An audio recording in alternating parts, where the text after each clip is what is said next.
तो दोस्तों नमस्कार, मैं हूं अनिल और रेसलिंग सुपर धमाल में आपका स्वागत है। तो दोस्तों सबसे पहले हम बात कर लेते हैं कल स्मैकडाउन के शो में क्या क्या होने वाला है। सबसे पहले आपको बता दें कि advertise for SmackDown tonight John Cena and Cody Rhodes face off before SummerSlam, यानी कि John Cena Cody Rhodes face off करेंगे समर स्लैम से पहले। Julia versus Zelina Vega US title के लिए मुकाबला होगा और उसके बाद Aleister Black versus Damian Priest. तो दोस्तों ये कुछ बड़े मुकाबले हैं, कुछ बड़ी चीजें कल स्मैकडाउन के एपिसोड में होने वाली है समर स्लैम से ठीक पहले। तो दोस्तों चलिए आपको सब कुछ बताने वाले हैं आज की इस वीडियो में। सबसे पहले बता दें नाइट 1 का मेन इवेंट होगा CM Punk versus Gunther for the world heavyweight championship के लिए। यह होगा नाइट 1 का मेन इवेंट समर स्लैम 2025, पहली बार 2 नाइट्स का होगा। और नाइट 2 का मेन इवेंट है John Cena versus Cody Rhodes for the undisputed WWE championship के लिए। दोस्तों आज की इस वीडियो में हम समर स्लैम 2025 के सभी मैचों के विनर प्रेडिक्शन की बात करेंगे। यह होगी फाइनल विनर प्रेडिक्शंस और साथ के साथ सरप्राइजेस क्या होने वाले हैं, इसलिए सब कुछ जो है इस वीडियो में आपको मिलने वाला है। इसलिए वीडियो के अंत तक बने रहें और अगर आप चैनल पर नए हैं सब्सक्राइब करने के बाद ऑल पर क्लिक करें क्योंकि ये फ्री है और यहां आपको हर प्रकार की रेसलिंग जगत से जुड़ी हुई तमाम जानकारी मिलती है और मिलती रहेंगी। तो चलिए दोस्तों सबसे पहले बात करते हैं कि नाइट 1 में कौन से 6 मुकाबले होंगे। ये आपके सामने लिस्ट है मैचों की। पहली नाइट में यानी कि शनिवार को होंगे ये मुकाबले। तो दोस्तों Sami Zayn versus Karrion Kross होगा नाइट 1 में। उसके बाद एलेक्सा ब्लिस और शार्लेट फ्लेयर की जोड़ी वुमेन्स टैग टीम चैंपियनशिप के लिए चैलेंज करेंगी रॉकेल रॉड्रिगेज और रॉक्सन परेज को। उसके बाद हम देखने वाले हैं Tiffany Stratton versus Jade Cargill, यह होगा वुमेन्स वर्ल्ड चैंपियनशिप के लिए। CM Punk versus Gunther world championship के लिए यह होगा नाइट 1 का main event. Roman Reigns Jey Uso versus Bronson read और ब्रॉन ब्रेकर। और उसके बाद रैंडी ऑर्टन और जेरी रोल मिलकर के सामना करने वाले हैं ड्रू मैकिंटायर और लोगन पॉल का। यह है नाइट 1 के 6 बड़े मुकाबले। अब हम बात करने वाले हैं नाइट 2 के मैचों की। तो सबसे पहले बात करें दोस्तों नाइट 2 के मैचों की, तो यहां पर आप देख सकते हैं Dominik Mysterio AJ Styles for the intercontinental championship के लिए। उसके बाद ये मुकाबला है 6 मैन टैग टीम चैंपियनशिप के लिए। उसके बाद हम देख सकते हैं Jacob Fatu versus Solo Sikoa US title के लिए मुकाबला। और उसके बाद Lyra Valkyria versus the man Becky Lynch, ये भिड़ेंगे इंटरकॉन्टिनेंटल चैंपियनशिप के लिए। उसके बाद हम देखेंगे ट्रिपल सेट मुकाबला वुमेन्स चैंपियनशिप के लिए। नियोमी डिफेंड करेंगे अपने टाइटल को रिया रिप्ली और इयो स्काई के खिलाफ। और आखिर में हम देखने वाले हैं मेन इवेंट। जी हां दोस्तों, John Cena versus Cody Rhodes, ये होगा फाइनल मैच समर स्लैम 2025 का। अब हम करने वाले हैं प्रेडिक्शन। चलिए आइए बात कर लेते हैं फाइनल प्रेडिक्शन की मैचों की। आप भी दोस्तों कमेंट बॉक्स में बताइए आपके हिसाब से कौन जीतेगा समर स्लैम 2025 में अपने अपने मैचेस। तो पहला मैच है टैग टीम चैंपियनशिप के लिए एलेक्सा ब्लिस और शार्लेट फ्लेयर के पास मौका है नई वुमेन्स टैग टीम चैंपियन बनने का। तो ऐसे में रॉक्सन परेज और रॉकेल रॉड्रिगेज क्या यहां पर अपने टाइटल को बचा पाएंगी। दोस्तों मुझको ऐसा लगता है कि इस मुकाबले में एलेक्सा ब्लिस और शार्लेट फ्लेयर को जिस प्रकार से टीज किया जा रहा है, मुझे लगता है वो बन जाएंगी नई वुमेन्स टैग टीम चैंपियंस। क्या है आपकी राय, अपनी राय कमेंट बॉक्स में जरूर दें। उसके बाद बढ़ेंगे हम अपने दूसरे मुकाबले की तरफ। यह होगा बहुत ही बड़ा और तगड़ा मुकाबला Jacob Fatu versus Solo Sikoa. दोस्तों सोलो सिकोआ अपने टाइटल को डिफेंड करेंगे जेकब फाटू के सामने यूएस टाइटल के लिए मुकाबला होगा। स्टील केज में यह मैच होगा और बहुत सारे इंटरफेरेंस यहां पर देखने को मिलेंगे। लेकिन फिर भी मैं आपको बता दूं कि यह सोलो सिकोआ का पहला टाइटल डिफेंस है, तो सोलो सिकोआ अपने टाइटल को किसी तरह से रिटेन करेंगे, तो जीतेंगे सोलो सिकोआ। क्या है आपकी राय, अपनी राय कमेंट बॉक्स में जरूर। उसके बाद Becky Lynch versus Lyra Valkyria women's intercontinental championship के लिए मुकाबला होगा। बेकी लिंच और लाइरा विल्केरिया के बीच इनकी राइवलरी बहुत ही जबरदस्त चल रही है और एक बार फिर मौका पा लिया है लाइरा विल्केरिया ने। तो मुझे लगता है दोस्तों एक बार फिर यहां पर टाइटल को अपनी रिटेन कर लेंगी बेकी लिंच, तो हारने वाली है यहां पर लाइरा विल्केरिया। उसके बाद एक और वुमेन्स वर्ल्ड चैंपियनशिप के लिए मुकाबला Jade Cargill versus Tiffany Stratton. दोस्तों टिफनी ने आपको बता दें कि रेसलमेनिया में चैंपियन बनकर रचा था इतिहास, लेकिन क्या समर स्लैम 2025 में खत्म होगा उनकी बादशाहत, उनका चैंपियनशिप का सफर। मुझे लगता है जेड कारगिल को मौका मिलना चाहिए और मेरे हिसाब से जेड कारगिल बन जाएंगी नई वुमेन्स चैंपियन। जी हां, टिफनी स्ट्रैटन को हार का सामना करना पड़ेगा, लेकिन अगर टिफनी स्ट्रैटन को यहां पर जीत मिलती भी है तो भी कोई बड़ी बात, तो हैरानी वाली बात नहीं होगी क्योंकि टिफनी स्ट्रैटन इस समय फ्यूचर है WWE का। तो मुझे लगता है कि वैसे तो 50-50 है, लेकिन मुझे लगता है जेड कारगिल बनेगी नई चैंपियन। उसके बाद वुमेन्स वर्ल्ड चैंपियनशिप के लिए मुकाबला ट्रिपल थ्रेट मुकाबला नियोमी वर्सेस रिया रिप्ली वर्सेस इयो स्काई। मुझे लगता है नियोमी का पहला टाइटल डिफेंस है, आराम से अपने टाइटल को रिटेन कर लेंगी नियोमी। दोस्तों इसमें ज्यादा सवाल होने नहीं चाहिए।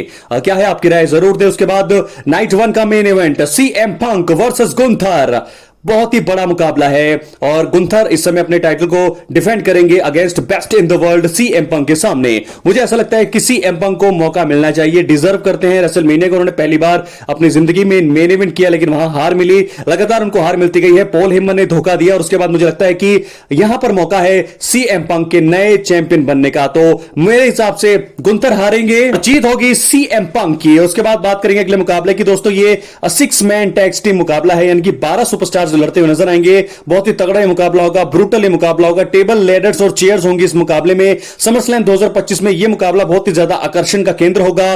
बहुत ही तगड़े मूव्स, फ्लाइंग मूव्स हमें देखने को मिलने वाले हैं। सभी कांटे की टक्कर यहां पर होगी, लेकिन मुझे लगता है कि अंत में द व्हाइट सिक्स से जो अपने टाइटल को रिटेन कर लेंगी आराम से। इसके बाद हम आपको बता दें रोमन रेंस का मुकाबला। रोमन रेंस के फैंस दुनिया भर में हैं, तो इस मुकाबले को लाइव बहुत सारे लोग देखने वाले हैं। बेशक सारे मुकाबले मिस हो जाए, लेकिन मुझे लगता है, मुझे पूरा कंफर्म है, यकीन है कि रोमन रेंस के मैच को लोग लाइव देखेंगे, इसे मिस नहीं करेंगे। तो मैं आपको बता दूं कि अगर इस मैच में कोई दिखल नहीं होता है तो बैटिंग ओड्स के हिसाब से रोमन रेंस और जे ऊसो यहां पर जीत के फेवरेट माने जा रहे हैं। तो ऐसे में हार होगी ब्रॉन ब्रेकर और ब्रॉन्सन रीड की। तो मेरे हिसाब से मेरे विनर्स हैं रोमन रेंस और जे ऊसो। क्या है आपकी राय? अपनी राय कमेंट बॉक्स में जरूर। अब बढ़ेंगे अपने अगले मुकाबले की तरफ। जी हां, इंटरकॉन्टिनेंटल चैंपियनशिप के लिए मुकाबला।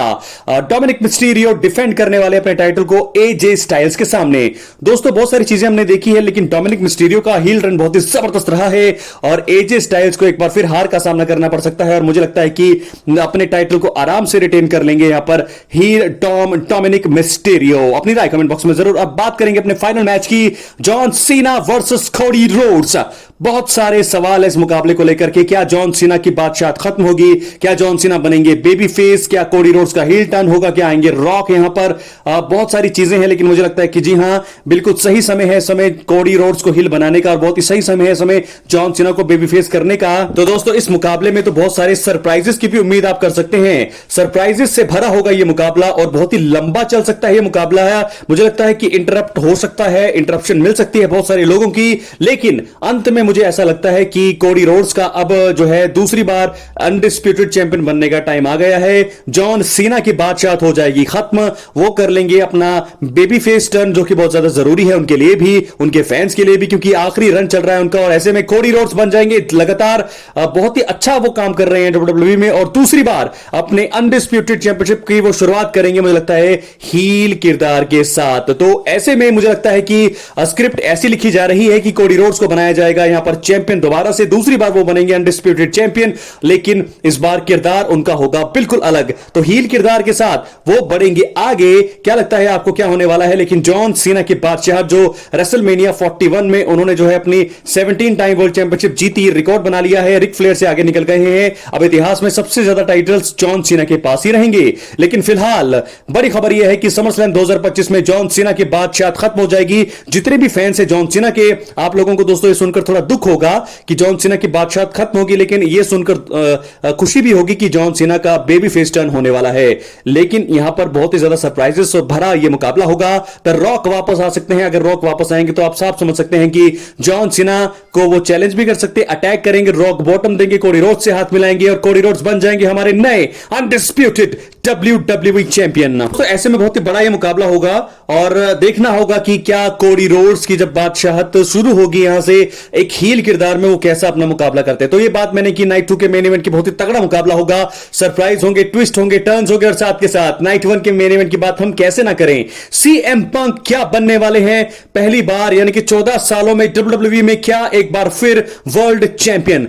बहुत सारे सवाल हैं दोस्तों, मुझे लगता है ऐसा होना भी चाहिए क्योंकि सीएम पंक बहुत ही समय से संघर्ष कर रहे हैं अपने बेबी फेस किरदार को अच्छा करने के लिए, उनका जीतना बहुत ज्यादा जरूरी है। और ऐसे में मुझे लगता है कि सीएम पंक यहां पर खत्म करेंगे गुंथर की बादशाहत को और सीएम पंक बन जाएंगे नए वर्ल्ड हैवीवेट चैंपियन। अगर ऐसा होता है तो यह सीएम पंक फैंस के लिए बहुत ही अच्छी खबर है। लेकिन फिलहाल बहुत सारी नजरें और बैटिंग ओवर्स के हिसाब से भी दोस्तों अगर बता दूं मैं, तो बैटिंग ओवर्स के हिसाब से भी यहां पर माइनस में सीएम पंक है, तो माइनस में जो सुपरस्टार होता है वो जीत का प्रबल दावेदार माना जाता है। तो मुझे लगता है कि आने वाला है वो घड़ी सीएम पंक के लिए आने वाली है और समरस्लैम 2025 में आखिरकार 14 सालों का सूखा होगा खत्म, क्योंकि आखिरी बार 2013 में सीएम पंक चैंपियन थे, यानी कि 12 सालों के बाद चैंपियन बनने का मौका मिलेगा यहां पर सीएम पंक को। तो चलिए दोस्तों, अब हम बात कर लेते हैं एक सरप्राइज रिटर्न्स की। मुझे लगता है कि इस रिटर्न के चांसेस अब 100% लग रही हैं और वो है द बीस्ट ब्रॉक लेसनर की वापसी। क्या लगता है आपको, क्या ब्रॉक लेसनर वापस आएंगे? मैं आपको बताता हूं 100% वो क्यों वापस आ सकते हैं और क्यों उनके आने के चांसेस हैं। दोस्तों इसके अलावा आपको यह भी बता दें कि पिछली वीडियो में मैंने आपको बताया था, 2 कारण मैंने आपको बताया कि क्यों ब्रॉक लेसनर के आना संभव है, लेकिन इस वीडियो में मैं ब्रॉक लेसनर के बारे में ज्यादा नहीं बताऊंगा। सिर्फ इतना सा बताऊंगा कि 100% अब चांस है उनके आने के। टीज कई बार कर चुकी है डब्ल्यूडब्ल्यूई, रॉ के एपिसोड में, स्मैकडाउन के एपिसोड में मेंशन किया गया है ब्रॉक लेसनर को। तो ऐसे में उनकी वापसी समरस्लैम 2025 में होनी चाहिए, क्योंकि 2 साल हो जाएंगे उनको डब्ल्यूडब्ल्यूई से बाहर हुए। और गुंथर के साथ राइवलरी शुरू कर सकते हैं, जॉन सीना के साथ अपनी राइवलरी शुरू कर सकते हैं, कोडी रोड्स के साथ दोबारा अपनी राइवलरी शुरू कर सकते हैं जहां से उन्होंने खत्म किया था। लेकिन मुझे लगता है ऐसा भी चांसेस है कि क्या वो ओटीसी रोमन रेंज के सामने भी अपनी राइवलरी को शुरू कर सकते हैं। तो दोस्तों ब्रॉक लेसनर का रिटर्न होना चाहिए, क्योंकि एक आखिरी रन चाहती है डब्ल्यूडब्ल्यूई, उनसे हम सभी चाहते हैं, जितने भी फैंस हैं ब्रॉक लेसनर के, द बीस्ट के, आना उनका बनता है। प्लीज आइए ब्रॉक लेसनर। ऐसे में दोस्तों क्या है आपकी राय, अपनी राय कमेंट बॉक्स में जरूर दें। चैनल पर नए सब्सक्राइब करने के बाद ऑल पर क्लिक करें, क्योंकि फ्री हो रहे हैं आपको हर प्रकार की रेसलिंग जगत से जुड़ी हुई तमाम जानकारी मिलती है। बहुत बहुत धन्यवाद।